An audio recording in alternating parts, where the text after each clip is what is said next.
বিসমিল্লাহিররহমানিররহিম। আসসালামু আলাইকুম। আমি প্রথমেই যে ইস্যুটা অ্যাড্রেস করতে চাই সেটা কতটা বিজ্ঞান নয়, বিজ্ঞান তো আসবেই এবং বিজ্ঞানের টেকনিক্যাল ব্যাপারগুলো অনেক সময় পেপারে অনেক বেশি থাকে, একটা পাবলিকেশনে থাকে, লিখিত থাকে। আমি এখানে কতগুলো স্লাইড দেখাবো, সেখানে সব বিজ্ঞান বুঝে যাবে, এইটা আসলে সম্ভব হয় না। সেজন্য আমি যখন আমার কথাগুলো বলি, বিজ্ঞানের কনফারেন্সে যাই, আমি যেটা ভাইস চ্যান্সেলর মহোদয় বললেন যে আমি একটা গল্পের মাধ্যমে বলি। গল্পটা হচ্ছে এই কারণে যে গল্পের কারণে মানুষ এটাকে রিলেট করতে পারে। গল্পের বাইরে যেটা বলা হয় এটা মনে থাকে না, কারণ প্রাচীন সময়ে মানুষ যখন ইভলভ করেছিল, গুহায় ছিল, তখন একজনকে গল্প বলেছিল। এবং আমাদের যে বিজ্ঞান, আমাদের যে কবিতা, আমাদের যে সঙ্গীত, আমাদের যে চিত্রকল্প, এগুলো মানুষের সাথে মানুষের গল্পের মাধ্যমে এসেছে। এটা অনেকে জানে না, কারণ টেক্সট বুকে এটা বলে না। যারা টেক্সট বুক লিখে তারা এই সমস্ত কথা বলে না। তারা কেমিস্ট্রি টেক্সট বুক লিখতে গেলেই প্রথমে একটা ফর্মুলা হাজির করে, একটা ল্যাবরেটরির ছবি হাজির করে, বুনসেন বার্নারে দেখায়, ল্যাবরেটরির ছবি দেখায়। কিন্তু কেমিস্ট্রি তো ল্যাবরেটরির বিষয় নয়। কেমিস্ট্রির রসায়ন হচ্ছে মানুষের ব্রেনের বিষয়, মানুষের দেহ, ব্রেনটা তো দেহে আছে, এটা দেহের বিষয়। মন আমার দেহ ঘড়ি সন্ধান করি, কোন মিস্ত্রি বানাইছে, এই কথাটার মধ্যে অনেক বিজ্ঞান রয়েছে। তো আমরা যখন বিজ্ঞানী হতে চাইবো, আমরা কবি হতে চাইবো, দার্শনিক হতে চাইবো, আমাদের প্রথমে সেই মানবিক সময়ে চলে যেতে হবে, যখন গুহার ভিতরে মানুষ এগুলাকে আবিষ্কার করেছে। 3 লক্ষ বছর ধরে মানুষেরা গুহার মধ্যে ছিল। আফ্রিকান সাভানা থেকে তারপরে বেরিয়ে এসে সারা পৃথিবীতে ছড়িয়ে পড়েছে। এটা আমরা কেন জানি? আগে একটা থিওরি ছিল, কিন্তু এখন প্রাচীন সময়ের যে ফসিলগুলা আবিষ্কৃত হয়েছে সেটার মাধ্যমে আমরা জানতে পারি যে মূলত ৬৫,০০০ বছর আগে আফ্রিকা থেকে মানুষরা বের হয়ে এসেছিল এবং তাদের সাউথ আমেরিকার টিপে পেরুতে যেতে ১০,০০০ বছর লেগেছিল। ১০,০০০ বছর ধরে হেঁটে হেঁটে মানুষের আরেকটা চরিত্র হলো, কোনো সময় এক জায়গায় স্থির হয়েছিল না, মানুষ ঘুরে বেরিয়েছিল। এই কারণে মানুষ সময় পেলেই ঘুরে বেড়াতে চায়, কক্সবাজার যেতে চায়, সমুদ্রের কাছে যেতে চায়, পাহাড়ের কাছে যেতে চায়। সমুদ্রের ধারে যে বাড়ি, এটার দাম 3 গুণ বেশি। স্থলভূমির মাঝখানে গ্রামের জমির থেকে সমুদ্রের ধারে জমির দাম বেশি। এটা কেন মানুষ এটা চায়? এই সমস্ত প্রশ্ন বিজ্ঞান, কিন্তু এটা নিউরোবায়োলজি একই সাথে বিজ্ঞান। তো আমি আমার এই জার্নিটা, আমার জীবনের জার্নি, একটা সময়ে বয়স আসি যে জীবনের জার্নি বলা যায়। 50 বছর আগে তো কোনো জার্নি বলার সময় ছিল না, কারণ জার্নিটা আমার সামনে ছিল। এখন অনেক অর্থে জার্নিটা আমার পিছনে আছে, সেজন্য আমি জার্নির কথা বলতে চাই। তো এখানে ডিসকানেক্ট আছে। আমরা আমাদের ব্রেন, আমাদের সত্তাকে আমরা বহু ভাগে ভাগ করে ফেলেছি, যে কারণে আমরা সার্থক মানুষ হতে পারছি না, আমরা শিক্ষিত হতে পারছি না, কারণ আমাদের মেন্টাল প্রবলেম দেখা দিচ্ছে। আমরা দ্বিখণ্ডিত, ত্রিখণ্ডিত, 5 ভাগে ভাগ করা হয়েছে। আমাদের কিভাবে করা হয়েছে? আমাদের যে স্পিরিচুয়াল এন্টিটি, যেটার কারণে আমরা ধর্মের দিকে ধাবিত হই, যে কোনো ধর্মই হোক না, এটা মানুষের মধ্যে খুব সচেতন ভাবে জাগ্রত আছে, সব সময় ছিল, এখন আছে। এইটাকে আমাদের যে সেকুলার লার্নিং, যেটার মাধ্যমে আমরা চাকরি পাবো, chemistry, physics, biology, genetic engineering, এইগুলাকে বলা হচ্ছে যে এগুলো তোমার ধর্মীয় সত্তা থেকে আলাদা। এটা দুইটা ব্যাপার। তো একটা মানুষ দুইটা মানুষ হয়ে যাচ্ছে, কখনো সে ইবাদত করতেছে আর কখনো সে কাজ করতেছে, কিন্তু কাজটা যে ইবাদত এটা সে বুঝতে পারছে না। আমি উজবেকিস্তানে সময় কাটিয়ে আসলাম এই 1 সপ্তাহখানেক আগে। তো সেখানে বুখারা শহরে 3টা সুফি মাযহাব আছে। আমি কিছুটা এখন ধর্মের কথা বলি, সায়েন্সের কথা বলার আগে। 3টা সুফি মাযহাব আছে। একটা হচ্ছে চিশতিয়া মাযহাব, হযরত মঈনুদ্দিন চিশতি আজমিরে আছেন, বা আমাদের দেশের অনেকে মাইজভান্ডারি যারা, এরা চিশতিয়া। আর আরেকটা হচ্ছে সোহরাওয়ার্দিয়া। আমাদের সোহরাওয়ার্দী সাহেব ছিলেন পলিটিশিয়ান, ওনারা যে পূর্বপুরুষ আরব ভূমিতে একটা মাযহাবের তৈরি করেছিলেন, সোহরাওয়ার্দী। এবং সোহরাওয়ার্দিয়া মাযহাবে আমাদের হযরত শাহজালাল দীক্ষা নিয়েছেন সিলেটে। আর 3 নম্বরকে বলে নকশবন্দি, যেটার উদ্গাতা হলেন বাহাউদ্দিন বলেন। উনি নকশবন্দি সুফিজম, বোখারাতে ওনার ইমাম বুখারীরও মাজার রয়েছে না, ওই নকশবন্দি সুফিজমের যে মাজার ওটা রয়েছে। তো ওইটা থেকে আমি দেখতে পেলাম যে এটা আমাদের জন্য খুব গুরুত্বপূর্ণ। নকশবন্দি সুফিজম বললো যে, অন্য সুফিজম বললো যে তুমি জিকির করবে, যখন কন্টিনিউয়াসলি চ্যান্ট করবে, জিকির করবে, এটা হচ্ছে ইবাদত। আর নকশবন্দি সুফিজম বললো your work is your worship. তুমি যে ক্রাফট করবে, তুমি সারাদিন একটা প্যাটার্ন বানাবে, সমস্ত দেয়ালে বোখারা সরে দেওয়া যায়, এমন কোনো দেওয়াল নাই যেটার মধ্যে ইন্ট্রিকেট ম্যাথমেটিক্যাল প্যাটার্নে বিভিন্ন শিল্পচিত্র আঁকা হয়েছে। এটা কি করে সম্ভব হলো? যেখানে যাওয়া যায়। আমি কিছু ছবি তুলে আনলাম, আমি একজন আর্টিস্ট নিয়োজিত করেছি যে বাবা এটা আমার জন্য কিছু করে, কারণ এই দেশেও আমি দেয়ালে লাগাচ্ছি। তো এই যে ক্রাফট যেটা, এটার পিছনে একটা ম্যাথমেটিক্স আছে, একটা প্যাটার্নে ঘুরে ঘুরে আসতেছে। এটা কেউ ওই ম্যাথস না জানলে এটা করতে পারবে না। এবং ওই ম্যাথমেটিক্সটা বাহাউদ্দিন বললেন যে এটা ইবাদত। এবং ধর্মচিন্তা থেকে যে মানুষের যে প্রবল একটা ইচ্ছা জাগ্রত হয়, মানুষ ইবাদত করতে চায়, মানুষ আল্লাহর রাস্তায় যেতে চায়, উনি বললেন তোমার ওয়ার্ডটা হচ্ছে তোমার আল্লাহর রাস্তা। এবং এইভাবেই মুসলমানরা সেই 7th সেঞ্চুরি থেকে শুরু করে মুসলিম সভ্যতার যখন পতন ঘটলো, ব্রিটিশরা আমাদেরকে দখল করে নিল 1857 সালে, 1757 সালে, সেই সময় পর্যন্ত দীর্ঘ 1000 বছর মুসলমানেরা জ্ঞান বিজ্ঞানের কাজে নিয়োজিত ছিল। তো এই প্রেরণামূলক যে জার্নি যেটা, এটাকে আমি গ্রহণ করেছি এবং এটা আমার নিজের কাজ। এবং এটা আমি প্রথম স্লাইডে দেখাবো, এই প্রেরণার কথাটা বলবো প্রথমে, তারপরে আমি স্পেসিফিক কাজ যেগুলো সেগুলোর কথা। So next slide. তো টাইগার তো না, আমি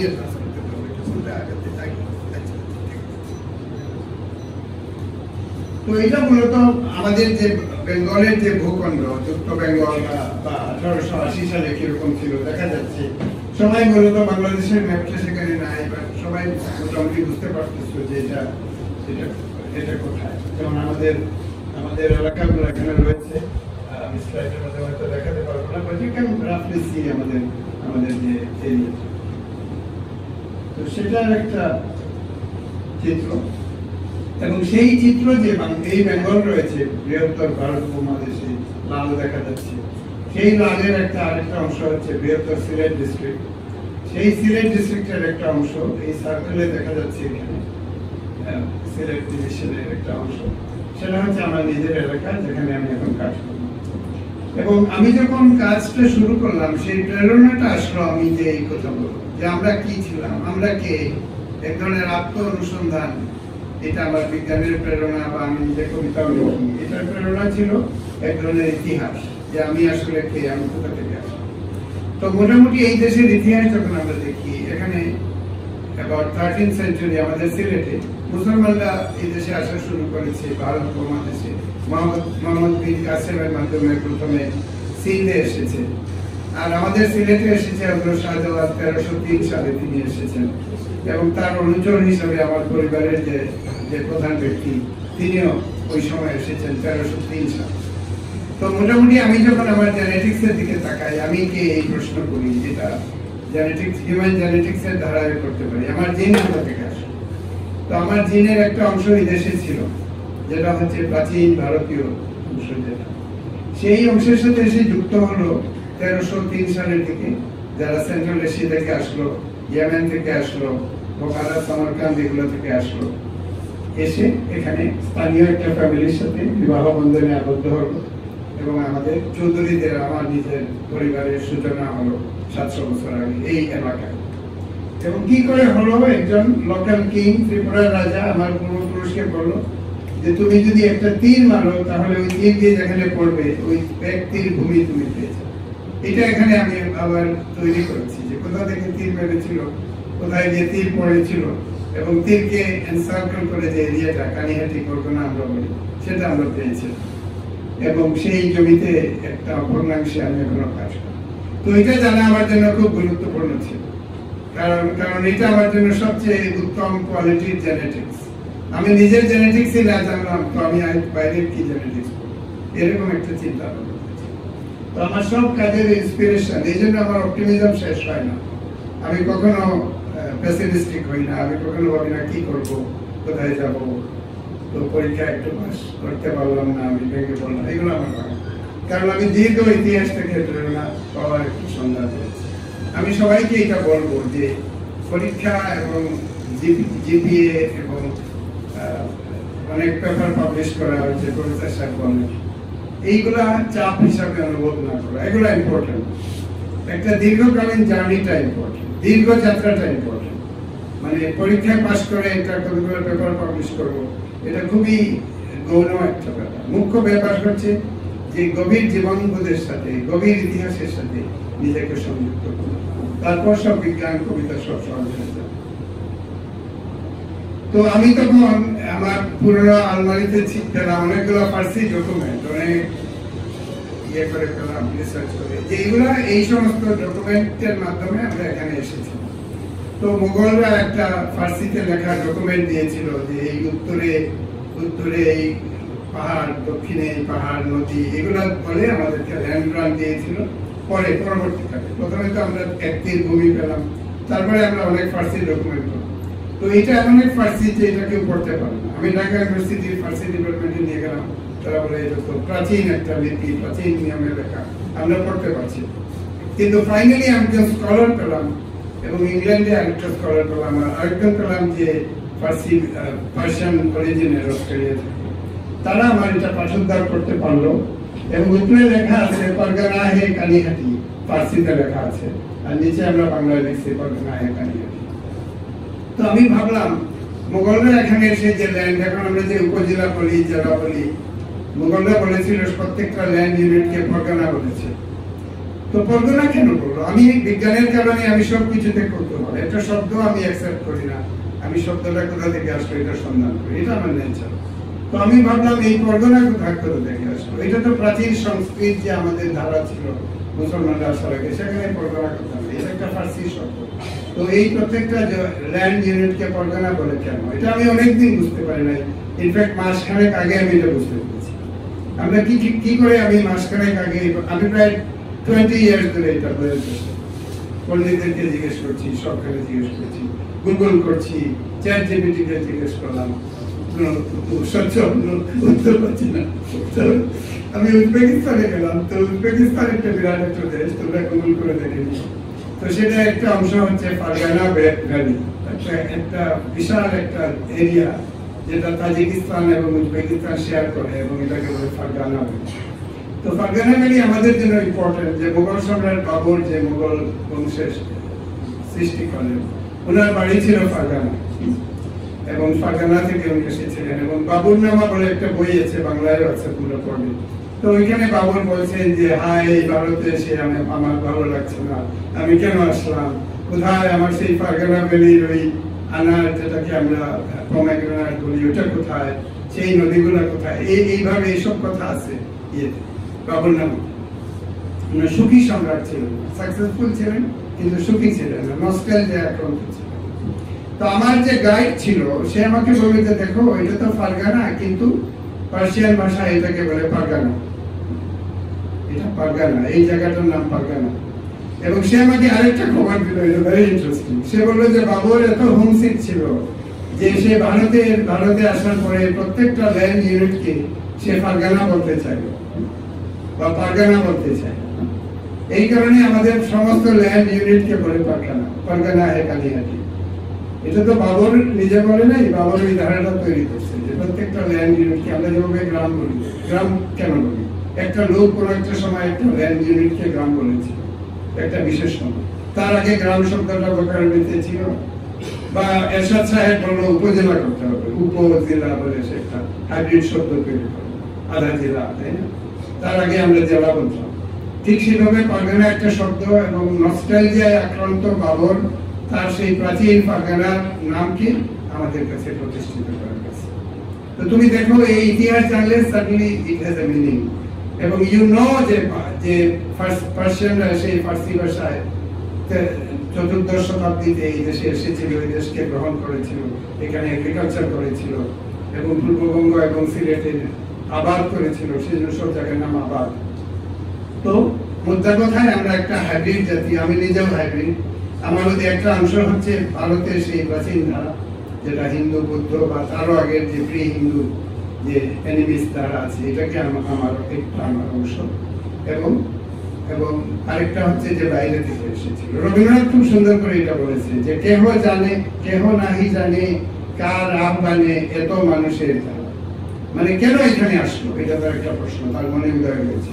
উনি অনেক অ্যানথ্রোপোলজির বই পড়তো, ইতিহাসের, আর্কিওলজি, আমি শান্তিনিকেতনে গিয়ে দেখেছি যে কেহ নাহি জানে কার আহ্বানে এত মানুষের ধারা, দুর্বার শ্রুতে এলো কোথা হতে সমুদ্রে অলহার।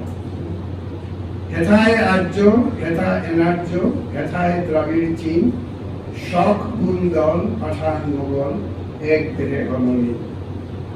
এটা উনি ভারতকে বর্ণনা করেছেন, মানে প্রাচীন ভারতকে, এটা আমাদের ক্ষেত্রে অংশ। তো শক কারা, খুব ইন্টারেস্টিং। আমি উজবেকিস্তানে গিয়ে দেখলাম উজবেক পিপল ওয়ার দ্য শাকাস, সংস্কৃতে বলে স্কাইডিয়ানস, ইংরেজিতে গুণ হচ্ছে আরেকটা ট্রাইব। শক গুণ দল পাঠান মুঘল এসেছে, এসে এখানকার প্রাচীন ধারার সাথে বিয়ে শাদী করেছে, মিক্স করেছে, হাইব্রিড হয়েছে। So we are hybrid people. আমাদেরকে বুঝতে হলে এই হাইব্রিডিটিটা বুঝতে হবে। আমরা কিছুটা ওই ধারার সন্ধানে যাই, আমরা টার্কির সিরিয়াল দেখি, পাগল হয়ে যাচ্ছি। আমরা টার্কির জন্য কেন পাগল হচ্ছি? কারণ টার্কিক জিনগুলো আমাদের ভেতরে আছে, রয়ে গেছে। তুরস্ক শুনলেই আমরা নড়ে চড়ে বসতেছি। আমার এক ভাইনা বলতে যে না, আমি একটা তুর্কি মেয়ে বিয়ে করবো, এরকম ছিল। তো আমি অনেক প্রারম্ভিক এটা কিন্তু জেনেটিক্সের কথা, হিউম্যান জেনেটিক্সের। হয় কি জেনেটিক্স, ইঞ্জিনিয়ারিং, বায়োটেকনোলজি তো পরে আসছে, টেকনোলজি পরে আসছে। প্রথমে গভীরভাবে জেনেটিক্স বুঝতে হবে, এবং জেনেটিক্স বুঝতে হলে ইতিহাস বুঝতে হবে, কারণ ইতিহাসে মানুষ মাইগ্রেট করেছে। আমার মাইগ্রেন্ট পূর্বপুরুষ যদি না থাকতো, তাহলে তো এই পারগানায় কানে এটা নিয়ে আমার কোনো উৎসাহ থাকতো না, তাই না? যে ফ্যামিলি মাইগ্রেট করে না এইভাবে, সে সচেতন ভাবে জানে, আবশ্যিক ভাবে জানে যে না, এই ভূমি থেকে আমার উদ্ভব হয়েছে, সুলনামে এই ভূমি, সেই পারগানা নিয়ে কোনো এক্সাইটেড হবে না। সেই ইতিহাস নিয়ে ইন্টেলেকচুয়ালি হয়তো কিউরিয়াস হবে, কিন্তু তার ভিতরে একটু নড়ে চড়ে বসবে। তো আমি এটার পিছনে অবসেসিভলি ছিলাম। এটার সন্ধানে আমি উজবেকিস্তানে গেলাম, সেখানে গিয়ে আমি পারগানা কথাটার মাহাত্ম্য বুঝতে পারলাম, এবং আমি এক ধরনের হিউম্যান জেনেটিক্স বুঝলাম, নিউরোবায়োলজি বুঝলাম। কারণ এই যে চেতনাগুলো সেই প্রাচীন সময়ে ছিল, এটা আমাদের ভিতরে রয়ে গেছে। কিভাবে রয়ে গেছে আমরা এখনো জানি না এটা, কারণ আমরা এখন যে জেনেটিক্স জানি এটা খুব সিম্পল জেনেটিক্স। এখনো মেন্ডেলিয়ান জেনেটিক্স, ডিএনএ সিকোয়েন্স করেছি। ডিএনএ সিকোয়েন্স হলে এই পত্রিকায় লেখে জীবন রহস্য উন্মোচিত হয়েছে, এইভাবে লেখে সাংবাদিকরা। তো আমি সাংবাদিককে বললাম কিভাবে জীবন রহস্য উন্মোচিত হবে। তেমন একটা বইয়ের স্ক্রিপ্ট গুলো জানা গেছে যে যার ভাষাটা আমরা জানি না, তাই না? এইটা তো উন্মোচিত হয়েছে, ওই স্ক্রিপ্ট গুলো জানা হয়েছে, বাট স্ক্রিপ্টটা কি বলছে আমরা তো এখনো জানি না। তখন সে মাথাটা চুলকায়, সে আসলে ভাবে না। জীবন রহস্য উন্মোচিত একটা জার্গনের মতো সবাই এটা রিপিট করে। কাঁঠালের হয়েছে, ইলিশের হয়েছে, কোনো কিছু বাদ নাই, যা পায় এটা জীবন রহস্য উন্মোচিত। $2,000-3,000 খরচ করলে সিকোয়েন্সিং করে দিয়ে দেয়। তারপরে পুরো এটিজিসি একটা সমুদ্র এটা নিয়ে ঘুরে এবং সাংবাদিক সম্মেলন করে বলে যে এখন ছাগলের জীবন রহস্য উন্মোচিত হয়েছে, আবার বলে কাঁঠালের হয়েছে। তো মাঝে মাঝে এটা ভালো। আমার বন্ধু এই দেশে অনেক বিখ্যাত হয়েছে, মাকসুদ। তো প্রথমে পেঁপের জীবন রহস্য উন্মোচিত করলো, তারপরে রাবারের করলো, তারপরে এই দেশে আসলো। আমি তখন আওয়াজ দিচ্ছি যে জুটের জীবন রহস্য উন্মোচন করতে হবে। আমি নিজেই এটা গোল্ডেন ফাইবার করে একটা লেখা লিখেছিলাম 90-এর দশকের শেষে। তো মাকসুদ এরকম করে প্রফেশনালি করে, এবং তুমি করো। সো হি টুক ওভার, এবং হাসিনা খান ছিল, জানেন যে জুটের জীবন রহস্য উন্মোচিত হয়েছে। কিন্তু জুটের 12টা বেজে গেছে। জুট নিয়ে আমরা জীবন রহস্য উন্মোচিত হওয়ার পরে এটা নিয়ে কিছু করতে পারি, কারণ ফাইবারের জিনগুলো মানে যে পরবর্তীকালে উন্মোচনের পরে যে কাজ হবে এটা আমরা করিনি। আমরা গভর্নমেন্ট 70 কোটি টাকা দিচ্ছে, অনেক কাজ দিচ্ছে, আমরা সব জানি। তো এইভাবে আমরা প্রথমে আমি ইতিহাসের কথা বললাম। ইতিহাসের মাধ্যমে আমরা তৈরি হয়েছি। আমাদের জেনেটিক্স, আমাদের নিউরোবায়োলজি, আমাদের মেমোরি, আমাদের যে এই প্রাচীন সময়ের সাথে যুক্ত হওয়ার আকাঙ্ক্ষা, এটার মধ্যে একটা প্রাচীন ভারতীয় ধারা রয়েছে। পরে ফার্সি ল্যাঙ্গুয়েজের মধ্যে এসেছে, এবং এটাকে আমাদের একসাথে গ্রহণ করতে হবে। যেমন ইন্ডিয়াতে নরেন্দ্র মোদী বলছে যে মুসলমানরা ভারতের কেউ না, মোদীর লোকজন বলছে, এটা তো চরম একটা মিথ্যা কথা বলছে, তাই না? কারণ মুসলমানদের কন্ট্রিবিউশন যদি সরিয়ে দেওয়া যায় ভারতের কি থাকে, একটা ভগ্নাংশ থাকে, কিন্তু ভারতের যে সত্তা, যে শক্তি, এটা তো একটা হাইব্রিড শক্তি। ঠিক সেভাবে বাংলাদেশের যে সত্তা, বাংলাদেশে কেউ বলতে পারবে না যে এখানে হিন্দু বৌদ্ধের কোনো ভূমিকা নেই, কারণ যে যে হিউম্যান সিভিলাইজেশনের উপরে এসে মুসলমানরা পরে মিঙ্গল করেছিল, অনেকে বলে অত্যাচার করেছিল, অনেকে বলে সহযোগিতা করেছিল, দুইটারই মিশ্রণ ছিল। আমার পরিবারের যেমন তারা এটা হচ্ছে খুবই শান্তিপূর্ণভাবে মিঙ্গল করেছে, হাইব্রিড হয়েছে, সুখে শান্তিতে এসেছে। আরেক জায়গায় হয়তো বলেছে যে করেছে, এটা আমি জানি না, প্রত্যেকটা ইতিহাস আলাদা। এখানে আমি জেনেটিক্সের প্রসঙ্গে বলবো, যেটা অত্যন্ত জরুরি এই ডিপার্টমেন্টে বলা, যে প্রাচীন একটা জেনেটিক ধারার সাথে আরেকটা ধারা সংযুক্ত হয়ে একটা হাইব্রিড ধারা তৈরি করেছিল। এই হাইব্রিডিটিকে বলে হেটেরোসিস বা হাইব্রিড ভেগাস।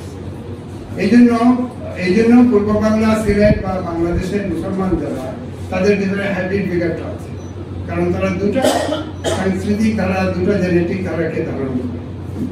আর হিন্দু বৌদ্ধ যারা রয়েছে তাদের হাইব্রিডিটি যদি থাকে, এটা আরো অনেক প্রাচীন, এটা সাম্প্রতিক সময়ের নয়।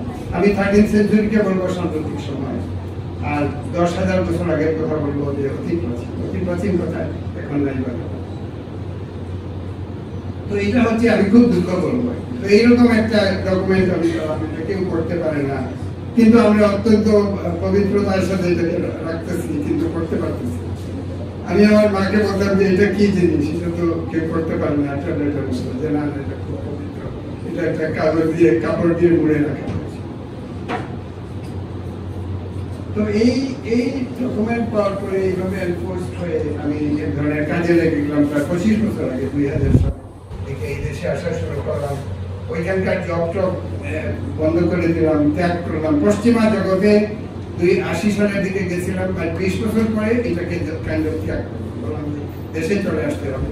কিন্তু টাকা পয়সা নাই, এই দেশে কেউ আমাকে চাকরি দেয় না, অতএব ওইখানেও একটা জব রাখলাম আর এখানেও রাখলাম। এইভাবে একটা যুক্ত ডুয়েল লাইফ শুরু করলাম।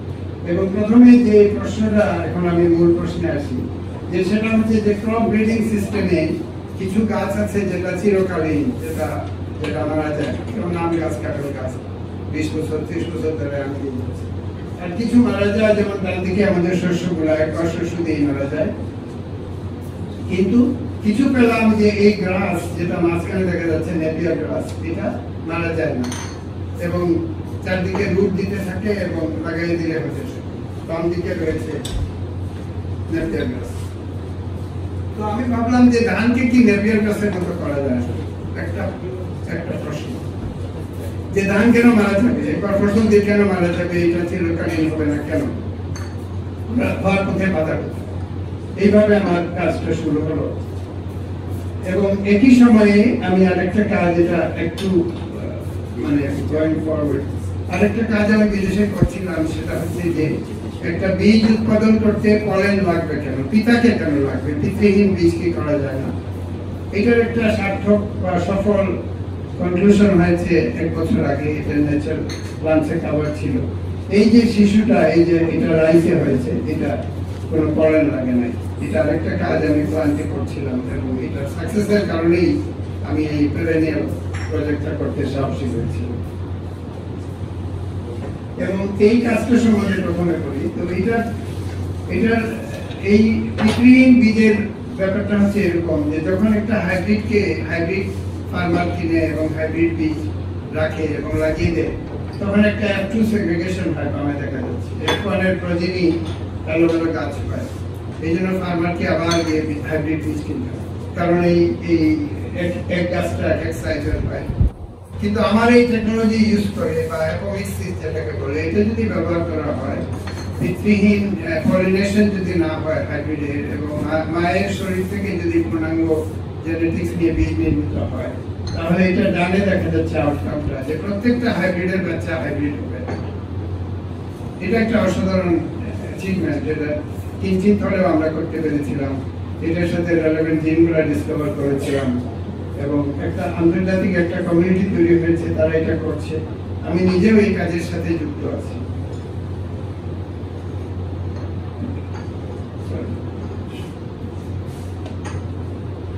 তো আমার এলাকায় যখন আমি প্যারাডিয়ালাইজিং আবার পঞ্চগৃহীতে ফিরে আসি, পঞ্চগৃহী স্বপ্ন দেখার পরে যে এলাকায় কাজ করলাম, এই এলাকার ছবি এখানে দেখা যাচ্ছে। সেখানে আমরা একটা রিসার্চ স্টেশন এগ্রোনমিক করেছি।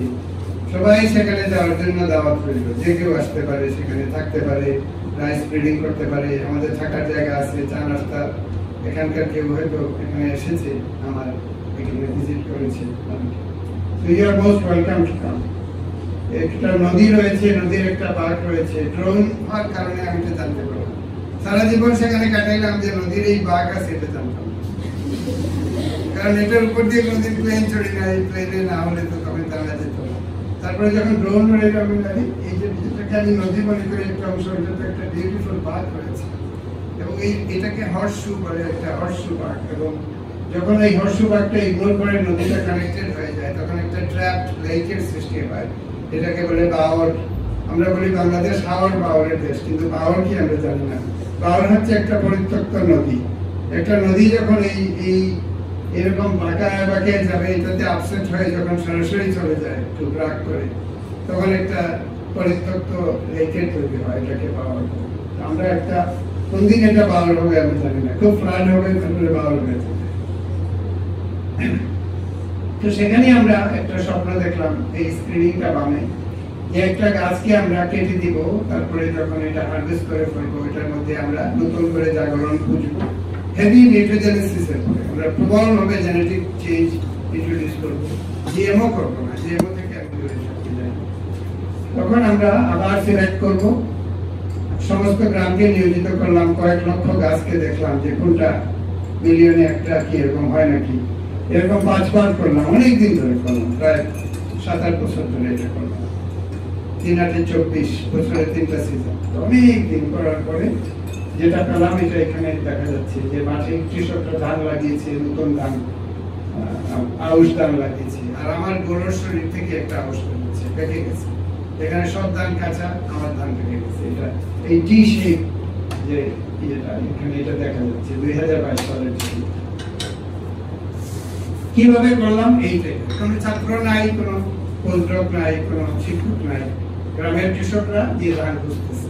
ঠিক সেই প্রাচীন যুগে মেন্ডেলের পৃথিবীতে আসার অনেক আগে প্রাচীন মানুষ যেভাবে বিজ্ঞান করেছিল, নতুন ভ্যারাইটি, চিনিগুড়া, কালীজুড়া, সমুদ্র ফেনা, রাজনী পাগল, এই সমস্ত ধান তো বৈজ্ঞানিকরা করেছিল। সেই বৈজ্ঞানিকদেরকে আমরা বিজ্ঞানী বলি না, আমরা বলি যে র্যান্ডম কৃষক। আমার কৃষকদের আমি ওই টাইপের বিজ্ঞানীতে পরিণত করলাম। অনেক নাইট স্কুলে কাউন্সেলিং করার পরে যে মেন্ডেলিয়ান জেনেটিক্স এগুলো শিখিয়ে হোয়াইট বোর্ডে আমাদের কাজে লাগানো, এবং দেখা যাচ্ছে কি স্কেলে আমরা কাজ করি। এটা কোনো ইউনিভার্সিটি, কোনো আমেরিকান প্রতিষ্ঠান এটা ফিট করতে পারবে না এই স্কেল। আমরা পুরো একটা ইউনিয়নকে, 10টা গ্রামকে এক ধরনের এক্সপেরিমেন্টাল স্টেশনে পরিণত করে আমরা, এবং প্রাথমিকভাবে কোন এক্সিস্টিং ধান অনেক বেশি সাইড শুট দেয়, এটা জানানোর জন্য আমরা পুরো উপজেলা নির্বাচিত করলাম। আমরা সমস্ত লোককে বললাম এটা দেখলেই মোবাইলে একটা টেক্সট পাঠাবে। এটাকে বলে user led innovation, community led innovation. এই তরিকা ফলো করলে সারা দেশকে একটা এক্সপেরিমেন্টাল স্টেশনে পরিণত করা সম্ভব, যেটা আমরা করলাম। সারা দেশকে এই কাজের জন্য করি নাই, বাট করতে করা যেতে পারে। তোমরা এই টাইপের এক্সপেরিমেন্ট করতে চাইলে আমার সাথে যোগাযোগ করো। এবং যখন এই মহেন্দ্রক্ষণ একটা পেলাম যে কাটা উচ্ছিষ্ট খড় থেকে একটা ধান গজিয়ে উঠছে এবং ধান ধরছে, এটা একটা মুহূর্ত। এবং ধানে দেখা যাচ্ছে যে কেটে দেওয়া হয়েছে, সাধারণত কেটে দেওয়ার পরে তো এগুলো মারা যায়, কিন্তু এগুলো আবার জেগে উঠেছে, এবং এটা একটা সেকেন্ড হারভেস্ট দিচ্ছে।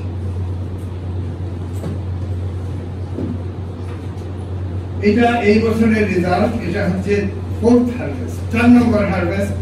1 নম্বর হারভেস্টের সমান শক্তিশালী। অনেকে এসে বলে, কারণ টেক্সট বুকে লেখা আছে যে রাটুন তো দুর্বল হয়, তো এখানকার কৃষি বিজ্ঞানীরা বলে উনি কেন করে, এটা তো বইয়ে লেখা আছে, এটা মারা যায়, এটা তো ভালো হয় না, এরকম লোক আমাকে বলতে থাকলো। তো আমি বললাম, তোমার বইয়ে যেখানে লেখা আছে সেই লোক যে করেছিল তারটা মারা গেছে, আমার তো মারা যাচ্ছে না। পৃথিবীতে কিছু লোক বেসুরা গান গায় আর কেউ সাবিলাই আছে, তো যে একেবারে সিম্পল হ্যান্ডেল মিউজিক হ্যান্ডেল করতে পারে না, কিছুটা এই মানে বেসুরা শোনায়, তার ডিএনএ যদি সিকোয়েন্স করা হয় আর সাবিনা ইয়াসমিনের সিকোয়েন্স করা হয় এবং সুপার কম্পিউটার লাগানো হয়, কোনো পরিবর্তন তেমন পাবে না। দুইজনই হিউম্যান স্পিসিস, দুজনের ডিএনএ মোটামুটি ঠিক, কিন্তু সাবিনা গান্ধী ঠিক একই রকম। কোনো এক ব্যক্তি কৃষি বিজ্ঞানী একটা ধানকে কেটেছিল এবং দুর্বলভাবে এসেছিল, এটাকে রাখুন বলেছিল, টেক্সট বুকে লিখেছিল, পেপার পাবলিশ করেছিল। এটা জপমালার মতো সবাই মুখস্থ করতেছে এবং আমাকে এসে বলতেছে যে এটা তো হয় না, আপনি কেমনে পারেন, আপনি আসলে কি চান, আপনি এটা কেন বলছেন, এগুলো বলেন। তো ব্যাপার হচ্ছে এরকম যে একটা জেনেটিক ভেরিয়েশন যখন হয় একটা পপুলেশন, তখন প্রবল সক্ষমতা তৈরি হয়, কিন্তু ডিএনএ তেমন বদলাতে হয় না। যেমন আমি তো আমার এগুলো সিকোয়েন্স করে এখনো বের করি নাই যে কোন মলিকুলার চেঞ্জের কারণে এটা হয়েছে। আমি 300টা ভ্যারাইটি তৈরি করেছি কোয়ালিটি। আমার আমেরিকার প্রফেসর বললো যে extraordinary claim needs extraordinary proof. তুমি 3টা করলে কেউ বিশ্বাস করবে না, কিন্তু 300টা করো, ইনফ্যাক্ট সারা দেশকে এটা দিয়ে সলভ করে দাও নতুন মডেলের গাড়ির মতো, যে এক ব্রিহি দু ব্রিহি দান নাই, সব পঞ্চব্রিহি হয়ে গেছে, তখন তোমাকে বিশ্বাস করো। 20 বছর পরে। তো আমি এখন ওই রাস্তায় আছি। তো এই যে ভ্যারাইটি গুলা এখন এসেছে, every year is a new year. আমরা আবার মেডিজেনাস করতেছি, একটা পঞ্চব্রিহির সাথে আরেক পঞ্চব্রিহিকে ক্রস করতেছি, আবার সেগ্রিগেশন হচ্ছে। এটা শেষ কোথায় আমি এখনো জানি না, এটা একটা চলমান চক্র। তো এটা লন্ডনে ছড়িয়ে পড়ে। ডান দিকে আমার ভাই, না আমি কিছু লন্ডনের পকেটে করে গেছি, সিট নিয়ে গেলাম, গিয়ে বললাম যে তুমি লন্ডনে করো। তো এই ডানে আজম ভাই, উনি খুব বিখ্যাত শেফ, উনি এই প্রথমবারের মতো লন্ডনে ধান পাচ্ছে এবং ধানের ছড়া এত প্রবল ভাবে সোশ্যাল মিডিয়াতে দেওয়ার পর বিএনপির লোকরা গিয়ে সেখানে হাজির হয়েছে এবং লোকাল বিএনপির একজন লিডার বলেছে যে এই ছড়াকে এত ভালো দেখাচ্ছে যে আমরা একটু তারেক জিয়াকে এখানে নিয়ে আসবো। তো উনি আমাকে ফোন করে বললো, স্যার আপনার রাজনীতি তো আমি জানি না, এখানে তারেক সাহেব আসতে চাচ্ছে, উনি কি আসতে পারবেন? আমার আপনার বাড়ি, আপনার ধান, এখানে রাজনীতির কি আছে, যে কোনো লোক এসে দেখতে পারে।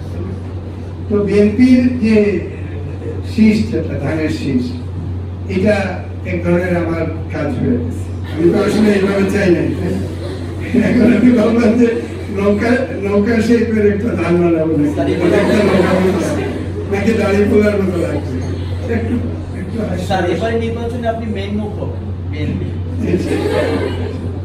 তো বাম দিকে যে লোক আমার পঞ্চব্রিহি ধান ধরে দাঁড়িয়ে আছে, সে হচ্ছে বাংলাদেশে নিযুক্ত ভিয়েতনামের অ্যাম্বাসেডর। সেই খবর পেয়ে আমাকে বলে যে এটা ভিয়েতনামের জন্য খুব উপযোগী, আমি তোমার গ্রামে আসবো। সে মর্নিং ফ্লাইটে আসলো, এসে মাঠে গেল, এই ধানটা ধরলো, ছবি তুললো, তারপরে আবার ঢাকা চলে আসলো। তারপরে ভিয়েতনামে খবর পাঠালো। এখন ভিয়েতনাম চাচ্ছে যে আমি ওখানে যাই, গিয়ে তাদেরকে বলি যে তাদের ভ্যারাইটিকে কেমনে মাল্টি হারভেস্ট করবো। এটা একটা চলমান প্রক্রিয়া। আর আজম ভাই ডান দিকে, ওনার ক্ষুদ্র জমিতে লন্ডনে হয়েছে, ধানের হারভেস্ট হয়েছে সামারে। এখন ওরা ভাবছে যে এটা বৃহত্তর লন্ডনে বা ইউরোপে কি করে হতে পারে। এখানে কিছু ডাটা রয়েছে, যেহেতু আমরা স্যাটেলাইট থেকে দেখতে পাই ধানের উত্থান এবং পতন।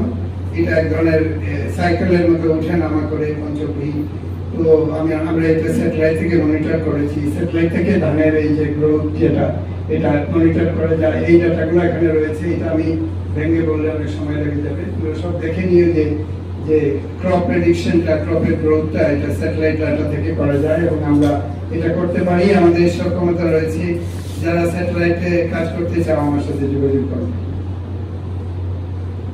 এটা হচ্ছে যে আমি যখন এই ভ্যারাইটিগুলো তৈরি করলাম, এগুলা প্রথম হারভেস্টই বাংলাদেশের অনেক হাইব্রিডের চেয়ে বেশি। কারণ প্রথমটা যদি ভালো না হয় তাহলে এটা করে লাভ কি, তাই না? এই জন্য এটা পঞ্চব্রিহি এমন না যে একটা দুর্বল ভ্যারাইটি। এটা প্রথম হারভেস্টটা বাংলাদেশের সব হাইব্রিডকে বিট করেছে। এই বামে দেখা যাচ্ছে যে কানিহাটি 11 একটা পঞ্চব্রিহি প্রথম হারভেস্ট, আর ডান দিকে সব হাইব্রিড রয়েছে। এগুলোকে আমি বলতে চাই না, কারণ এই হাইব্রিড তো কেউ বাজারে বিক্রি করছে, হাইব্রিডের নাম বলছে না, কিন্তু 12টা হাইব্রিড এখানে রয়েছে, বাজারে সব হাইব্রিড রয়েছে, যারা সব হাইব্রিডকে বিক্রি করেছে। ডান দিকে দেখা যাচ্ছে একটা গোছা 4টা হারভেস্ট পর্যন্ত একটা গাছে। দেখতে পাচ্ছেন যে এটা কমছে না, বিপরীত আছে।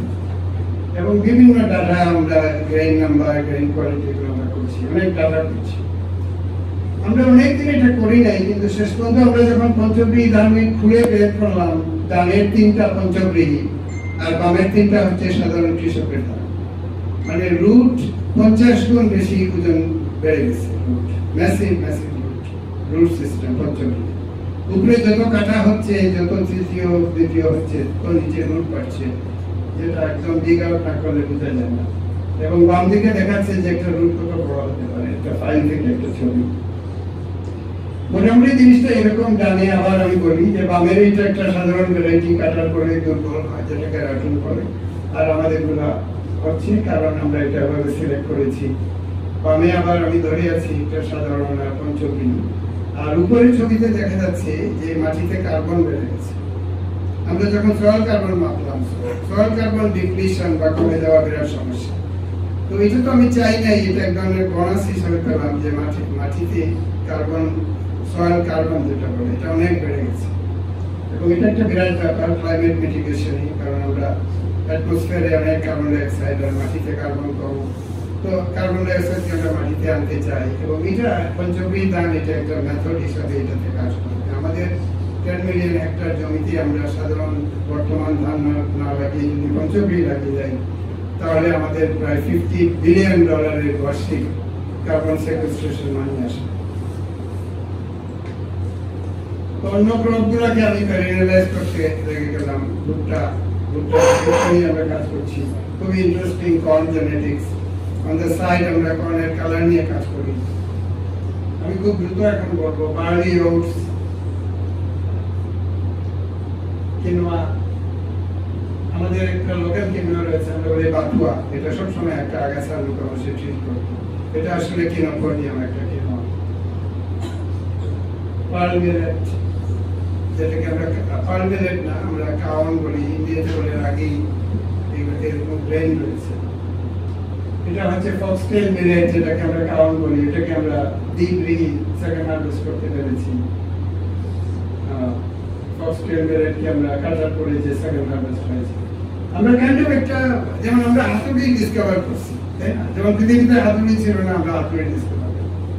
তো একজন যদি প্রথম হাতুড়ি ডিসকভার করে, সে কি করবে? সবখানে নেই যেটাকে মেরে দেখি, এখানে মারতেছে, ওখানে মারতেছে, চারদিকে মারতেছে। তো আমরা এরকম যেহেতু পঞ্চগ্রহী করলাম ধানকে, এখন আমরা সবকিছুকে পঞ্চগ্রহী করবো, এরকম একটা সংকল্প করেছি এবং সবকিছুকে ওই কাজে লেগে গেছি। খেলার ছলে করতেছি, অনুপ্রেরণার মাধ্যমে করতেছি, কারোর কাছে টাকা চাচ্ছি না, করেই যাচ্ছি, অনেক আনন্দ আছে। হুইটের মধ্যে শুরু করেছি, হাইব্রিড হুইট তৈরি করেছি। অনেকে বলে হাইব্রিড হুইট হয় না। তো দুটো হাইব্রিড ভেগার কি? এই যে বললাম আমাদের পারস্য দেশ থেকে আসলো, এখানে লোকাল ফ্যামিলিতে বিয়ে শাদী করলো, তো বাচ্চারা হাইব্রিড হয়ে গেল। কিভাবে হাইব্রিড হলো? এটা মানে গমের মাধ্যমে বুঝে। তো বাম দিকে একটা প্যারেন্ট P1 এবং P2, আর মাঝখানেরটার অবস্থা দেয় ক্রস করার পরে F1 কি বলে, এটাকেই বলে হেটেরোসিস বা হাইব্রিড ভেগার। ডান দিকে এটা পরিণত বয়সে গ্রেইনের মধ্যে দেখা যাচ্ছে, মাঝখানে যেটা হাইব্রিড হচ্ছে অস্বাভাবিক গ্রেইন হয়েছে। বাংলাদেশের সব এক্সিস্টিং গমের ভ্যারাইটিকে বিট করেছে, বাস্তবভাবে এটা পাওয়ারফুল হয়েছে। কিন্তু কি জিনের কারণে হয়েছে এখনো জানি না। এই F1 থেকে আরএনএ আইসোলেট করে, প্যারেন্ট থেকে আইসোলেট করে, ট্রান্সক্রিপ্টোমিক্স করে, এটা একটা বিরাট ব্যাপার। এখানে বায়োইনফরমেটিক্স ল্যাব দেখলাম, এখানে ডিএনএ আছে, পিসিআর আছে, ডিএনএ সিকোয়েন্সারও আসতে পারে। এখানকার সাথে এই কাজ, গমের এই কাজ হতে পারে আমাদের সাথে। আমি একটা সম্ভাবনা তৈরি করি, একটা ফেনোমেনা দেখালাম, কিন্তু ডিটেল কাজ তো তোমাদের করতে হবে।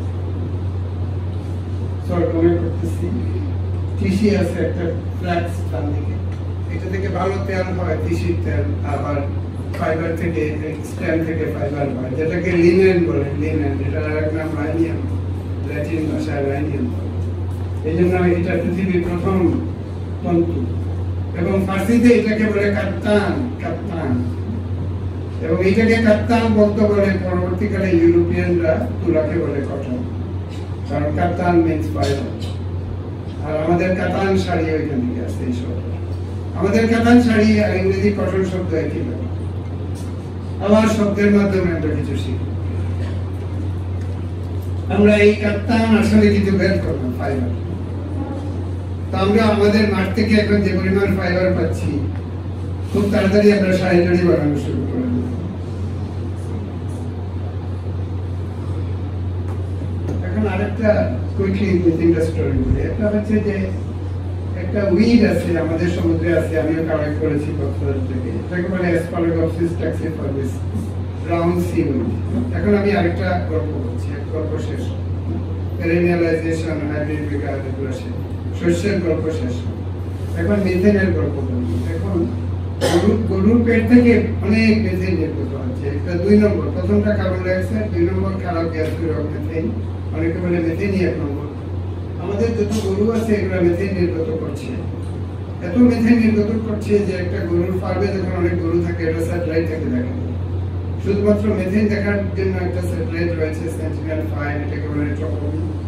আমরা ওইটা ব্যবহার করে বাংলাদেশের আনাচে কানাচে কোথায় মিথেন আছে আমরা দেখতে পাই, গ্যাস লিক হয় শহর থেকে।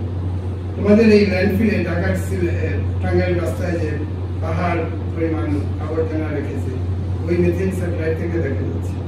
আমার কাছে ছবি আছে। তো এই যে মিথেন, একটা হচ্ছে 1 নম্বর ল্যান্ডফিল থেকে, 2 নম্বর গরুর পেট থেকে। কিন্তু খুব আশ্চর্য যে এই সিউইডের এটা খাওয়ালে গরু আর মিথেন নির্গত হয় না, কমে যায়।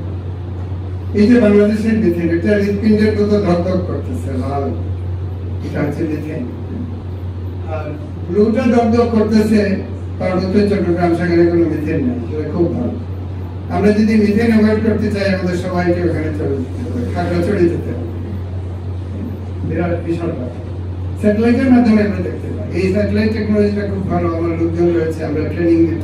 তোমরা যে জানতে চাও আমার সাথে যোগাযোগ করো। এটা আমার একটা টেকনোলজি আমি ডেভেলপ করলাম। আমি আমার অস্ট্রেলিয়ান সহকর্মীদের বললাম যে যেটা সিউইডে আছে এটা একটা ফাঙ্গিতেও আছে। যেভাবে আমি বিশ্বাস করেছিলাম যে একটা ধান পঞ্চবী হতে পারে, সেইভাবে আমি বিশ্বাস করলাম যে একটা ফাঙ্গি আইসোলেট করবো, যেটা খাওয়ালে গরুর পেট থেকে মিথেন গায়েব হয়ে যাবে। কারণ এত সিউইড কোথা থেকে আসবে, এত সিউইড দেখতে হবে না। তো আমি আবার 3-4 বছরের কাজ এখন কয়েক সেন্টেন্সে করছি। আমি অনেক ফাঙ্গি আইসোলেট করলাম, 500টা ফাঙ্গির জিনোম সিকোয়েন্স করলাম, সেগুলোকে সুপার কম্পিউটারের মাধ্যমে দেখলাম যে ওই সিউইডে যে জিনটা আছে ওটা এখানে আছে কিনা। এবং 10,000 টার মধ্যে মানে বিরাট একটা এক্সপেরিমেন্ট করার পরে একটা পেয়ে গেলাম। এবং সেটা যখন গরুকে খাওয়ানো হলো, তখন ডান দিকের গ্রাফে দেখাচ্ছে এটা মিথেন একেবারে গায়েব হয়ে গেল। উপরের গ্রাফে দেখাচ্ছে গরুর পেটের মিথেন, আর নিচে দেখাচ্ছে এই ট্যাবলেট খাওয়ার পরে মিথেন লেস, মিথেন জিরো। তো এটা নিয়ে অনেক ব্যাপার আছে। ওয়ার্ল্ড ওয়াইড মিথেন এমিশন কত, ইন্ডিয়াতে কত, বাংলাদেশে মিথেন এমিশন কম, এবং যেখানে এখানে একটা কার্বন ক্রেডিট বানিয়েছে, পার টন কার্বন ক্রেডিট $100। যদি দেখানো হয় যে মিথেন কমিয়ে দিয়েছি, তাহলে একটু টাকা দিবে, মাইক্রোসফট দিবে, গুগল দিবে, কারণ তারা পলিউট করছে। সো দিস ইজ বিগ মানি। যদি দেখাতে পারে বাংলাদেশের সব গরুকে আমার এই ট্যাবলেট খাওয়াইছে এবং মিথেন গায়েব হয়ে গেছে, তো কয়েক বিলিয়ন পেয়ে যাবে। কিছু না করে জাস্ট কয়েক বিলিয়ন পেয়ে যাবে, গরুর খাবারটা একটু বদলায়।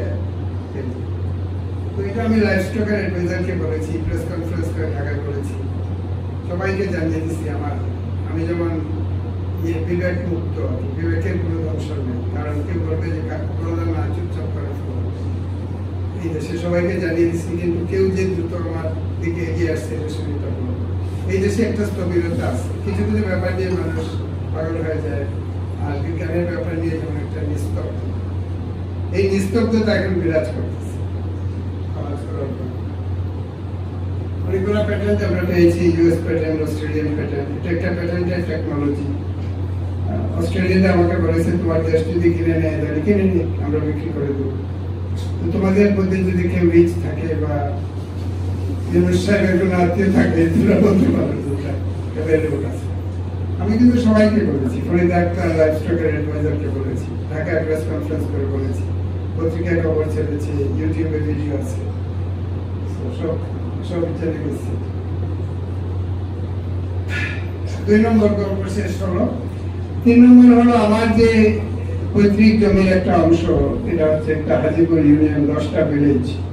এখন আমাদের অত জমি নাই। ফজলুল হক সাহেব প্রথমে প্রজাস্বত্ব আইন করে সব জমি বিতরণ করে দিল। আর পরে বাংলাদেশ হওয়ার পরে বললো 100 বিঘার বেশি জমি থাকবে না, থাকতে পারবে না। সো এখন আমরা মানে সুবিধা বঞ্চিত না হলেও আমরা কম, আমাদের জমি অনেক কমে গেছে। কিন্তু সেই জমির একটা অংশে আমি চাষবাস করি এবং এখানে আমরা দেখাতে চাইলাম যে অনাবাদি জমি কত, বেশিরভাগ জমি অনাবাদি। কেন অনাবাদি? যে ইরিগেশনটা, সিলেটের সব জমি অনাবাদি পুরো সিজন, কারণ মানুষ লন্ডনে থাকে, কেয়ার করে না, জমি পড়ে গেছে। এইটা যদি খালি আবাদ করা যেত, বাংলাদেশ যে টাকা এক্সপোর্ট করতো এটা ফরেন রেমিটেন্সের সমান হতো, কিন্তু শুধু ইরিগেশনের কারণে করছে না। তো আমি এটা প্রবলভাবে চারদিকে বলার পরে গভর্নমেন্ট আমাকে ডাকলো, বললো তোমাকে একটা ইরিগেশন দিব, নদী থেকে ইরিগেট করো। তো তারা দিয়েছে, এটা আমরা দেখাই দিব। এখানে লাল যেটা হচ্ছে অনাবাদি জমি। আমার অনেকটা আইডিয়া মাথায় আসলো যে এমন কি হতে পারে না, কারণ এনার্জি আমাদের বিরাট সমস্যা, সবসময় বিদ্যুৎ চলে যায়, বিদ্যুৎ বিপ্লব, নিউক্লিয়ার এনার্জির উপরে করেছে, তারপরে আবার ইন্ডিয়া থেকে এনেছে। পত্রিকায় তোমরা সবাই জানো, আপনারা জানেন যে এটা একটা বিরাট ব্যাপার, এনার্জি নাই। তো আমি একটা হিসাব করে দেখলাম যে আমাদের একটা গ্রামে যদি আমি অ্যাগ্রোভোল্টাইক করি, অ্যাগ্রোভোল্টাইক হচ্ছে উপরে সোলার প্যানেল থাকবে আর নিচে কৃষি, কিছুটা ছায়া পড়বে, কিন্তু ছায়া ভালোবাসে এমন ধান ভ্যারাইটি রয়েছে যেটা কোনো এফেক্টেড হবে না। সল ওভার জেনেটিক্স, ঠিক যেভাবে ধান পঞ্চক্রিয় হতে পারে, তুলনামূলকভাবে ছায়ায় বেড়ে ওঠা ধান সিলেক্ট করা সম্ভব। তো আমরা যদি একটা গ্রামে অ্যাগ্রোভোল্টাইক করি, সোলার প্যানেল উপরে আর ধান নিচে, তাহলে একটা গ্রাম দিয়ে আমরা 10টা গ্রামকে ইলেকট্রিফাই করতে পারি। এই হিসাবটা সম্পূর্ণ এখানে আছে, কত ইলেকট্রিসিটি হবে, কত আইডি লাইট চলবে, সব হিসাব বিকাশ আছে। এটাও আমি এক ধরনের প্রপোজাল হিসাবে এখন দেশের সামনে হাজির করছি। এখন অতি দ্রুত এটা একটা স্টোরি। তো এটা আবার again many of you might be interested, তোমরা যদি চাও আমাদের সাথে যোগাযোগ করবে। এখন আমি সম্পূর্ণ আরেকটা স্টোরিতে যাই, সেটা হচ্ছে কাঠ মাইক্রোবায়োম। আমি আরেকজনের উদ্যোক্তার সাথে মিলে একটা কোম্পানি এস্টাবলিশ করলাম, জেনোফ্যাক্স বলে। এবং সেখানে আমরা মূলত কি করি, আমরা স্টুল থেকে, মানুষের স্টুল থেকে ডিএনএ সিকোয়েন্স করি এবং এটার মাধ্যমে আমরা জানতে পারি মানুষ পেটে কতটা বেনিফিশিয়াল ব্যাকটেরিয়া ধারণ করতেছে, কোটি কোটি কোটি কোটি। এটার জন্য সুপার কম্পিউটার লাগে। আমি বায়োইনফরমেটিক্স ল্যাব দেখে আসলাম, সেই ধরনের কম্পিউটারের মাধ্যমে এটা অ্যানালাইজ হবে, কোনো ডাক্তার করতে পারবে না। তারপরে যে ব্যাকটেরিয়াটা মিসিং, এটা প্রোবায়োটিক হিসেবে দেওয়া যাবে। এটা একটা স্টোরি আমি জানিয়ে রাখলাম। সো এগেইন এটা বায়োটেকনোলজির একটা ব্যাপার, এটা হিউম্যান জিনোমের ব্যাপার না। আমাদের যত হিউম্যান সেল আছে তার থেকে বেশি সেল আমরা পেটে ধারণ করি, ব্যাকটেরিয়া সেল। এগুলো আইসোলেট করা যায় না, এগুলো আইসোলেশন ইন্ডিপেন্ডেন্ট, কিন্তু 16S মেটাজেনোমিক্সের মাধ্যমে আমরা জানতে পারি কি কি আছে। যেটা নাই ওটা ট্যাবলেট হিসেবে খেতে পারি। বা অনেক ফুড আছে, যেমন ঢেঁড়স খেলে পিছলা জিনিস খাওয়া খুব ভালো, ভিন্ডি একটা পিছলা জিনিস, অ্যাসপারাগাস একটা পিছলা জিনিস, কচুর লতি একটা পিছলা জিনিস। তো আমি বিদেশে অনেক টক দিলাম, ইংরেজিতে একটা কথা হচ্ছে হি ইজ এ স্লিপারি গাই, মানে পিছলা লোক। আমাদের দেশে বলে পিছলা গাই, পশ্চিমারা বলে স্লিপারি ফেলা, মানে তারা যেটা বলে সেটা করে না, গায়ে হয়ে যায়। তো আমি এটা শুনে বললাম যে it slippery food but don't be a slippery guy, যে পিছলা জিনিস খাও বাট পিছলা মানুষ হয়। তো 3টা পিছলা জিনিস, কচুর লতি শুকাইয়া পাউডার বানাইয়া যদি বিক্রি করে এবং মানুষ 1 চামচ খায় সকালে, খুব ভালো হবে তার অবস্থা। অথবা অ্যাসপারাগাস অতটা পাওয়া যায় না, বাট ভিন্ডি তো পাওয়া যায়। আমি প্রত্যেকদিন ভিন্ডি খাই সকালে। সেখানে এই যে এগুলি ঢেঁড়স আছে, উজবেকিস্তানে গেলাম, বাজারে ঢেঁড়স, তারা বলে এটা কি জিনিস, আমরা একটা পিছলা জিনিস।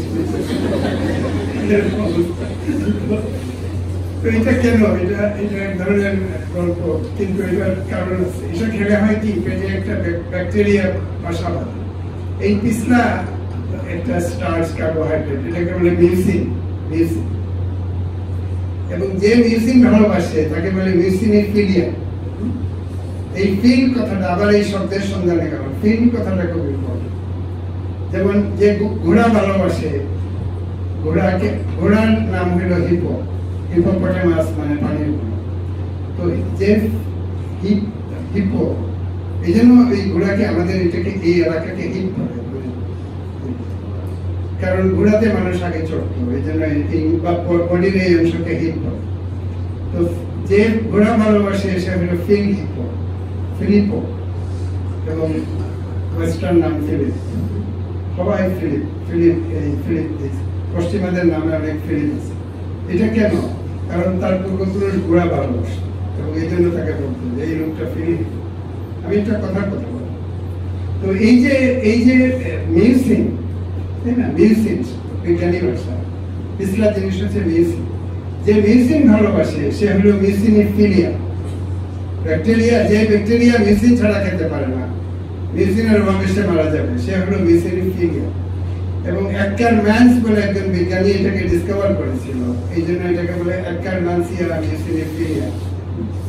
কেন আমি এটা কথা বলছি?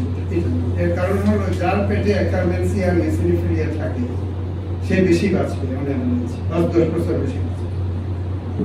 বিরাট স্টাডি হয়েছে, সারা পৃথিবীব্যাপী স্টাডি হয়েছে, গাট মাইক্রোবায়োমের মাধ্যমে জানতে পারছে অ্যাকারম্যানিয়া মিউসিলিনকে আইসোলেট করা যায় না, অ্যানারোবিক ব্যাকটেরিয়া, কিন্তু আমরা কোনোভাবে প্রডিউস করে ট্যাবলেটে ভরে যদি খাওয়াই দিই মানুষের লঞ্জিভিটি বেড়ে যাবে। প্রফেসর সাহেবের সাথে লঞ্জিভিটি নিয়ে আলাপ হচ্ছে, এইখানে অ্যাকারম্যানসিয়া মিউসিলিফিলিয়ার একটা ফ্যাক্টরি হতে পারে। সব লোক মানুষ কিন্তু বলিতে চাই না এই সুন্দর গোপনে মানবের মাঝে আমি বাঁচে মারে চাই, যদি শুনে 10 বছর হায়াত বেড়ে যাবে সবাই এসে হুমকি দেবে, প্লিজ দাও, ঢেঁড়সের দাম বেড়ে যাবে, তাই না? এখনো মানুষ জানে না, এই জন্য এই ঢেঁড়স পেনিয়া শুরু হয়। তো এটা খুব ইন্টারেস্টিং বিজ্ঞান। তোমরা যারা গাট মাইক্রোবায়োম সম্বন্ধে জানতে চাও, অ্যাকারম্যানসিয়া মিউসিলিফিলিয়া গুগল করো। আমি অনেক স্টাডি করেছি, এটা ইন্টারন্যাশনাল স্টাডি আছে, ইউরোপিয়ান স্টাডিতে দেখা যাচ্ছে যে মেয়েদের পেটে এটা বেশি অনেক হচ্ছে, এবং অল ওভার ইউরোপ, আমেরিকা পপুলেশনে girls live 5 years more than boys on average। এবং ওরা কোনো না কোনোভাবে হয় অ্যাসপারাগাস খাচ্ছে, নাইলে ঢেঁড়স খাচ্ছে, কচুরলতি তারা কোথায় পাবে? কচুরলতি খাচ্ছে। আমাদের দেশে মেয়েরা হয়তো কচুরলতি বেশি খায়। হ্যাঁ, মুখি অ্যামেজিং, মুখি মেয়ে ভুলে গেছে, মুখি আরো বেশি পিছল। তোমরা আলু না খেয়ে বরং মুখি খায়,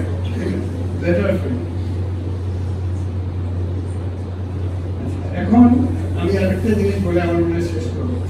আমি ভাবলাম যে আমাদের দেশে ইনোভেশন হয় না, সবাই ইনোভেশনের সেমিনার করে কিন্তু ইনোভেশন হয় না। ইনোভেশন নিয়ে বিদেশিরা আসে, ওয়ার্ল্ড ব্যাংকে, আমিও বিডা কনফারেন্সে টক দিলাম, অনেকদিন হয়ে গেছে, কিন্তু পরবর্তী দিনে আর কোনো কাজ নেই। ওয়ান অফ দ্য রিজন হলো আমি জানতে চাইলাম যে কেমিক্যাল গুলা, যেমন সালফারিক অ্যাসিড, সোডিয়াম হাইড্রোক্সাইড, যেটা দিয়ে যে কোনো ইনোভেশন হতে পারে বা ইন্ডাস্ট্রিয়াল প্রসেস, এগুলোর ইম্পোর্ট ডিউটি এখানে আছে। তো বাংলাদেশের সালফারিক অ্যাসিড ইম্পোর্ট ডিউটি হচ্ছে 76%, ট্যাক্স করে নিয়ে যাচ্ছে কেউ আনতে চাই। ইন্ডিয়াতে 35%, অর্ধেক, আর পাকিস্তানে 1%। তার মানে 3 দেশে 3টা ব্যক্তি থাকে, যদি সে সালফারিক অ্যাসিড আনবে পারে কোনো কাজ করবে। আমাদের জীবন সব থেকে কঠিন, আমাদের উদ্যোক্তাদের অবস্থা খারাপ কম্পেয়ার টু ইন্ডিয়া আর পাকিস্তান। কথার কথাই দিয়েছেন অন্যদের থেকে। ঠিক একইভাবে একদম লিস্ট করলে দেখা যায় যে আমাদের কেমিক্যাল, আমরা ডিএনএর ক্ষেত্রে এটা জানি, ডিএনএ দিয়েছেন, সব ট্যাক্স করে যায়। তো এটা বলার জন্য আমি অর্থ উপদেষ্টার কাছে যাবো। এই স্লাইড এটা ওনার জন্য স্লাইড, আমি এখানে দেখাই যে এই অবস্থা। কিন্তু বক্তৃতা করতে বলে আমরা উদ্যোক্তা তৈরি করবো, আমরা সোনার বাংলাদেশ গড়ে তুলি, আর পরের দিন ট্যাক্সের লোকে সাহায্য পায়। এনবিআর নাকি এটা আছে, এনবিআর, হ্যাঁ, এরা হলো সবচেয়ে শক্তিশালী। তারা সমস্ত উদ্যোক্তাকে গলা টিপে হত্যা করতেছে, উদ্যোক্তাহীনতায় দেশ করতেছে। এটা ওয়ান অফ দ্য রিজন হচ্ছে যে কোনো র ম্যাটেরিয়াল ইম্পোর্ট করতে গেলে ডিউটি ইজ ভেরি হাই। এটা কোনো বিজ্ঞানের ব্যাপার না, কিন্তু বিজ্ঞানের সাথে সংশ্লিষ্ট। তো আমি একটা সেমিনারে বললাম যে দেখো, এত চ্যাটজিপিটি আছে, বিল গেটস আছে, চ্যান জুকারবার্গ এরা আছে, কিন্তু কেউ একটা গ্রেইনও বানাতে পারে না, একটাও বানাতে পারে না।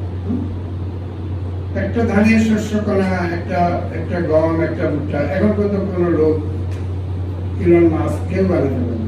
মঙ্গল গ্রহে যাওয়ার জন্য রেকর্ড বানাচ্ছে, কিন্তু একটা ভুট্টার দানা বানাতে পারে না। এরকম আমি ইংরেজিতে লিখেছিলাম। তো আমাদের দেশে অনেক কবি আছে, বাংলাদেশে ঘুমন্ত কবি, সাহিত্য কবি। তো একজন একটা কবিতা লিখে আমাকে পাঠাইছে, এটা হলো ওই লোকের কবিতা, তোমরা পড়তে পারো কিছুক্ষণ থাকলে, খুব ভালো কবিতা। এই জন্য আমি এটা আমার কথাটাকেই সেই কবিতায় বলি, আমি পাঠিয়ে দেব। মানে মোটামুটি হচ্ছে যে আমরা কিছুই করতে পারি না, আমাদের শস্যের কাছে গিয়ে হাত পাততে হবে, আমাদের জন্য। তো এখানে আরেকটু আগে যাই আমি, তারপরে রুমির, আমি খুব ফার্সি কবিতার বক্তব্য করবো যে হাফিজ এবং রুমি হচ্ছে পৃথিবীর তাকে শ্রেষ্ঠ কবি বলে। কি কারণে? যে এখন আমেরিকায় 9 মিলিয়ন কপি রুমির কবিতা পড়ে, যেটা বাইবেলের থেকে বেশি। হ্যাঁ, 9 মিলিয়ন। সে মারা গেছে, সে 11th সেঞ্চুরিতে ওইরকম সময় ছিল, এত বছর পরে তার কবিতা। তো তার একটা কবিতা খুব ইন্টারেস্টিং, এখানে এভলিউশনারি বায়োলজির কথা আছে। সে বলছে যে I died as a mineral and became a plant. Mineral হিসাবে আমার মৃত্যু হলো এবং প্লান্ট হিসাবে আমার জীবন আসলো। I died as plant and rose to an animal. Plant হিসাবে আমি যখন মৃত্যুবরণ করলাম, আমি অ্যানিমাল হিসাবে জীবন আসলো। I died as an animal and I was man. Why should I fear? অতএব আমি কেন ভয় পাবো?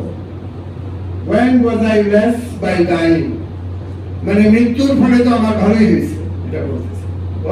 When was I less by dying? Yet once more I shall die as man, to soar with angels blessed. মানে এখন আমার Angel হিসাবে জন্ম হবে। But even from angelhood I must pass on. All except God doth perish. মানে একমাত্র God ছাড়া আর সব কিছুই perish করে। When I have sacrificed my angel soul, I shall become what no mind ever conceived.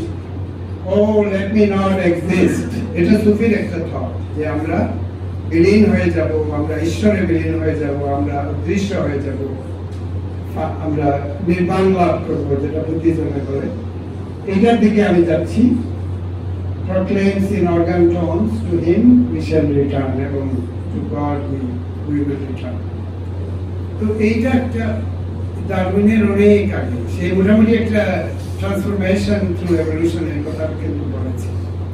এবং সে বলেছে যে একটা বৃক্ষের মধ্যে একটা মানে মিনারেল থেকে বৃক্ষ, সেটা থেকে মানুষের, অনেকে বললো যে বৃক্ষের সাথে মানুষের কি সম্পর্ক, একটা ফাঙ্গির সাথে মানুষের কি সম্পর্ক।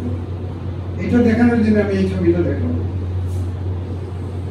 আমার শিক্ষক, সরাসরি শিক্ষক লিল্যান্ড হার্টওয়েল, মানে ইউনিভার্সিটি অফ ওয়াশিংটনে আমি তার কিছুদিন কাজ করেছি, তার সাথে আমার কাজ করার কথা ছিল, পরে আমি অস্ট্রেলিয়া চলে গেলাম। 2001 সালে উনি মেডিসিনে নোবেল প্রাইজ পেলেন ফর ডিসকভারিং সিডিসি জিন। সিডিসি জিন, এই সিডিসি জিনগুলোর সন্ধান উনি পেলেন ফাঙ্গি থেকে, ইস্ট। তো এই যে ফাঙ্গি, অনেকে প্লান্ট ফাঙ্গি একই মনে করে, এই ফাঙ্গি সিডিসি জিনগুলো plays a major role in cancer, এবং ফিজিওলজি এন্ড মেডিসিনে উনি ক্যান্সার রিসার্চে ভূমিকা রাখার জন্য, সমস্ত ক্যান্সারকে এক্সপ্লেইন করার জন্য he got the Nobel prize. তার মানে ফাঙ্গি আর আমরা একই।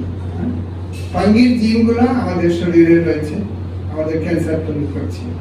আরেকটা বৃক্ষের জিন আমাদের ব্রেইনে রয়েছে। এরকম অসংখ্য এক্সাম্পল আছে, অসংখ্য এক্সাম্পল আছে। একই মাল মশলা দিয়ে সমস্ত জীবনকে তৈরি করা হচ্ছে। এটা ডারউইনের কোনো ব্যাপার না। আমাদের দেশে কিছু বলেই বলে ওই ডারউইন বলেছিল বানর থেকে মানুষ হচ্ছে, এরকম একটা আলোচনা শুরু করে। কিন্তু এটা কোনো উল্লেখযোগ্য বা ইম্পর্টেন্ট আলোচনা নয়। বানর থেকে মানুষ আসছে, এটা কেউ বলে না। যেটা বলা হচ্ছে যে life is a all compassing process, এবং কোরআন শরীফে এটার বিভিন্ন বর্ণনা রয়েছে। এবং সব বর্ণনা দেওয়ার পরে সব থেকে পাওয়ারফুল কথা যেটা কোরআনে রয়েছে বা হিন্দু ধর্মে রয়েছে, এই কথাগুলো বলে আমি শেষ করি। হিন্দু ধর্মে একটা কথা হচ্ছে যে অসত মা সজ্ঞময়, তমস মা জ্যোতির্গময়, মৃত্যুর মা মৃত্যুঞ্জয়। যে আমি অসততার মধ্যে আছি, আমাকে সৎ করো। আর তমসা হচ্ছে অন্ধকার, আমি তমসায় আছি, আমাকে আলোকের কাছে নিয়ে যাও। আর আমি মৃত্যুর দিকে ধাবিত হচ্ছি, আমাকে মৃত্যুঞ্জয় দাও, একটা প্রার্থনা। আর কোরআন শরীফে রয়েছে যে বলাল আখিরাতু খায়রুল লাকা মিনাল উলা। আমি বলি ইসলামের একটা ডক্ট্রিন অফ অপটিমিজম। আখিরাত হচ্ছে যেটা ইভেন্চুয়ালি হবে আখিরাত, আর উলা হচ্ছে পাস্ট, বিগ পাস্ট। সৌদি আরবে একটা উলা প্রজেক্ট রয়েছে, এই যে আমি সন্ধান করলাম আমার পূর্বপুরুষকে, এটাকে বলে উলা। এবং কোরআন শরীফে প্রফেটকে উদ্দেশ্য করে আল্লাহ তাআলা বলতেছে যে তোমার ভবিষ্যৎ তোমার অতীতের চেয়ে ভালো হবে, এটা আমার অঙ্গীকার তোমার প্রতি। এবং বলা যেতে পারে যে মানুষের প্রতি সৃষ্টিকর্তা একটা অঙ্গীকার, the future will always be good then the past. এটাকে আমি বলি দ্য ডক্ট্রিন অফ অপটিমিজম। এটা হৃদয়ে ধারণ করতে হবে, ইতিহাসের সন্ধান করতে হবে, জেনেটিক চিন্তাকে ইতিহাসের সাথে সম্পৃক্ত করতে হবে, আত্ম অনুসন্ধানের সাথে সম্পৃক্ত করতে হবে, তাহলে সবচেয়ে ভালো বিজ্ঞান হবে। এই কথা বলে আমি শেষ করব।